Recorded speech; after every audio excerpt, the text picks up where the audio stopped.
Hello everyone, this is your confused buddy Angira, welcoming you all to another video. Today in this video, I'm gonna just break all the myths about BCom and BCom honors. कि बहुत ही easy है, ये है, वो है, valueless है, everything. I'm gonna talk about today. So let's start the video.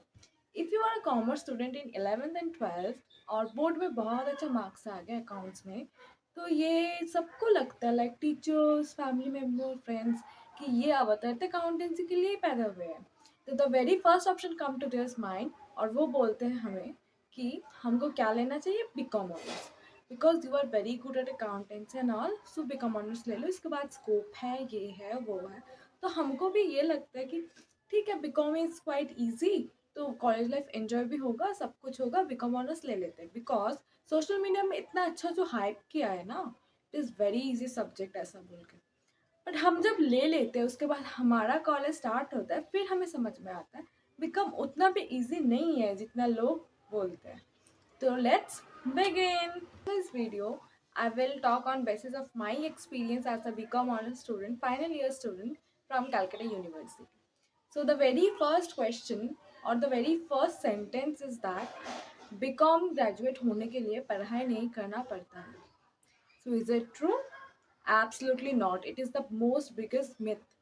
BCom honours या BCom पढ़ने के लिए पढ़ाई करना पड़ता है. ये तो हम देखें ना, कितना स्टूडेंट्स लोग को सप्ली लगता है एक साल, एवरी सेमेस्टर, नॉट इवन साल, एवरी सेमेस्टर सप्ली लगते जाते, फिर वो क्लियर करते करते ना उनका आधा ज़िंदगी वही निकल जाता है. तो उसके बाद डिग्री कब मिलता है, 3 साल का कोर्स 6 साल तक लोग लेके चले जाते हैं. क्या करें, BCom honours. So it is not that easy कि तुम नहीं पढ़ के पास हो सकती हो. तो नाउ आई विल से कि अभी मैं 5th सेमेस्टर में हूँ, तो मेरा फोर्थ जो सेमेस्टर था वो कैसे गया, कितना पढ़ाई करना पड़ा था, कैसा रिजल्ट हुआ था वगैरह, दिस एंड दैट.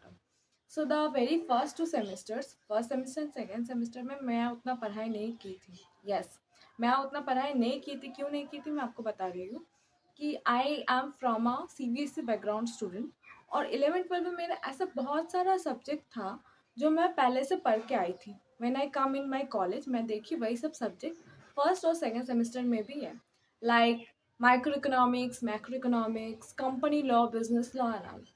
तो मुझे उतना पढ़ाई नहीं करना पड़ा था. मैं थोड़ा बहुत प्रैक्टिकल सब्जेक्ट करके मेरा हो गया, अच्छे से निकल कर मेरा रिजल्ट भी अच्छा ही आया था. सो मैं थर्ड और फोर्थ सेमेस्टर की बात करती हूँ अभी. थर्ड और फोर्थ सेमेस्टर में मैं स्टडीज़ की थी, बट कितना दिन की थी, लाइक 10-15 डेज पढ़ के मैं अच्छा ही रिजल्ट लेके आई थी. बट ये कैसे हुआ मैं आपको बताती हूँ, क्योंकि जब अचानक मुझे पता चला एडमिट देने वाला है इन बोथ द सेमेस्टर्स, फिर मुझे पता चला कि 10 दिन 15 दिन बाद एग्ज़ाम है. तब I did a lot of मेहनत, ये मैं आपको पहले से बोल रही हूँ, बहुत मैं पढ़ी थी, लाइक दिन रात हमेशा हमेशा पढ़ती रहती थी. And the thing is that कि मैं बहुत सिस्टमेटिकली करती थी, थोड़ा सा चालाकी करके बोल सकते हो. आई डेंट डू सारा सब चैप्टर्स एंड ऑल, ये सब मैं सारा नहीं की थी. मैं बहुत ही सिस्टमेटिक वेज में अच्छा नंबर मिल जाए बस पास हो जाए ऐसे करके की थी. बट पास नहीं, मुझे अच्छा ही नंबर मिला. तो कैसे मिला मैं आपको बताती हूँ. Like I use to solve the previous year question mostly. उससे समझ में आ जाता है कैसे क्वेश्चन एग्जाम में आएगा और कौन सा चैप्टर से कितना मार्क्स होगा, किस किस क्वेश्चन में कौन सा चैप्टर में और होगा. तो जो चैप्टर्स में और होगा तो उसमें से एक मुझे जो अच्छे से आता है मैं वही करती थी, बाकी नहीं करती थी. लाइक ऐसे करके मैं की एंड ऐसे करके मेरा एग्जाम भी हुआ. I get a very good result. तो मेरा फोर्थ सेमेस्टर तक निकल गया.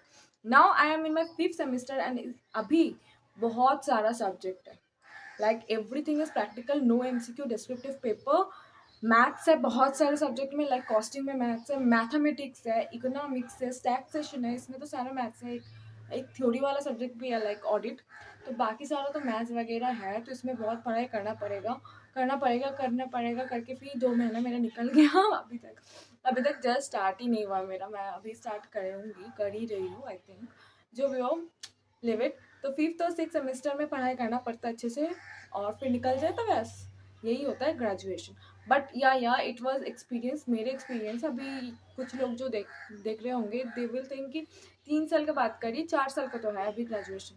हाँ, मैं I was in the 2022 batch, जहाँ पे लास्ट ईयर था कि सब लोग का 3 साल का ग्रेजुएशन होगा, उसके बाद से 4 साल का होगा. ओके, तो मैं मेरे एक्सपीरियंस के बेसिस में बोली जितना मेरे को पता है कि जो लोग का 4 साल है उसमें MCQ पेपर होता ही नहीं है. तो फिर आप अपना सोच लो कितना कि क्या करना पड़ेगा क्या नहीं करना पड़ेगा.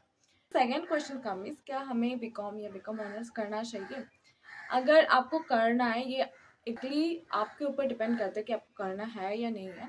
बट अगर आपको जेन्युइनली बीकॉम ऑनर्स करना है, क्यों आप फ्यूचर का कुछ और सोच रहे हैं something, so you can do it. But अगर आपको ये लगता है कि ये इजी कोर्स होगा तो कर लेते हैं, but don't do it that because of that reason, because इतना भी इजी कोर्स नहीं है, उसमें पढ़ाई करना पड़ता है। So that is the thing, the only thing I want to say is कि मुझे लगता है कि बीकॉम या बीकॉम ऑनर्स बहुत ज़्यादा फैंसी कॉलेज से करके कोई फ़ायदा नहीं होता है, क्योंकि बीकॉम या बीकॉम ऑनर्स के बाद कितना जॉब मिलता है, क्या प्लेसमेंट मिलता है, I don't know about that. उसमें अगर आपको हायर स्टडी करना है तो उसमें एंट्रेंस एग्जाम देना पड़ता है, उसका वैल्यू रहता है आप कौन से कॉलेज से हो, उसका वैल्यू उतना रहता नहीं है। बट या सो या try to do from a reputed university, that is the thing.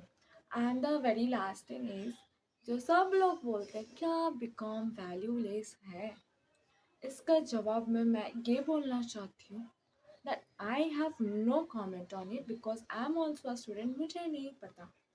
Let's see क्या होता है क्या नहीं होता है। So yeah, with this I'm ending my video. Your Confused Kalangira is logging out for today. Bye bye, see you all soon. Subscribe, like, share and वगैरह वगैरह।